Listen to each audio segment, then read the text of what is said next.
आप सभी का स्वागत है हमारे यूट्यूब चैनल सीके क्लासेज में। आज हम आप सभी को फ्लेमिंग के बाएं हाथ का नियम के बारे में बताने वाले हैं।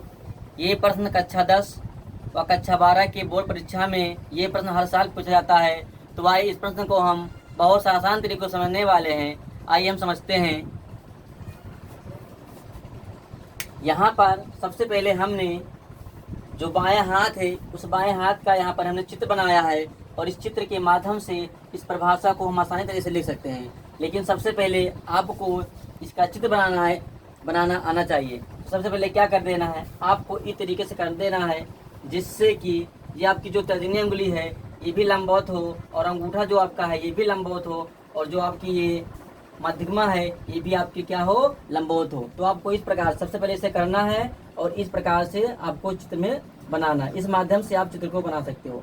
तो इस चित्र के माध्यम से आइए हम परिभाषा को सबसे आसान तरीके को समझने वाले हैं। सबसे पहले आपको क्या कर देना है, आइए हम परिभाषा समझते हैं कि परिभाषा क्या कह रहा है।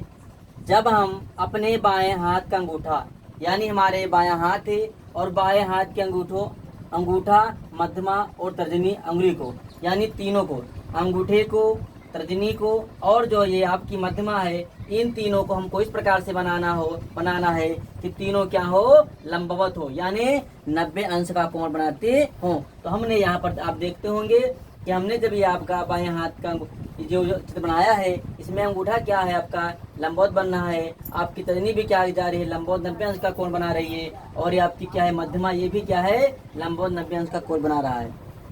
परिभाषा है जब हम अपने बाएं हाथ का अंगूठा मध्यमा और तर्जनी उंगली इन तीनों को इस प्रकार से फैलाएं कि तीनों एक दूसरे की क्या हो, लंबवत हो। हमने यहाँ पर इस प्रकार से फैलाया है अंगूठा तर्जनी मध्यमा को कि तीनों क्या हैं, एक दूसरे के लंबवत हैं।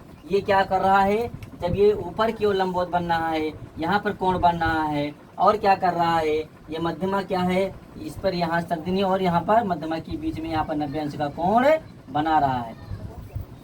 तो इस प्रकार से फैलाएं कि तीनों एक दूसरे के लंबवत हों, तब तर्जनी अंगुली चुंबकीय छेद दिशा, आपकी जो तर्जनी है ये लंबवत सीधी क्या है, चुंबकीय क्षेत्र दिशा को बताती है और क्या, तथा मध्यमा जो है, ये मध्यमा जो है वो चालक में प्रवाहित धारा की दिशा को बताती है। आई से होता है धारा और क्या, जो अंगूठा जो है वो चालक पर लगने वाला ये फोर्स है, ये बल की दिशा में होता है।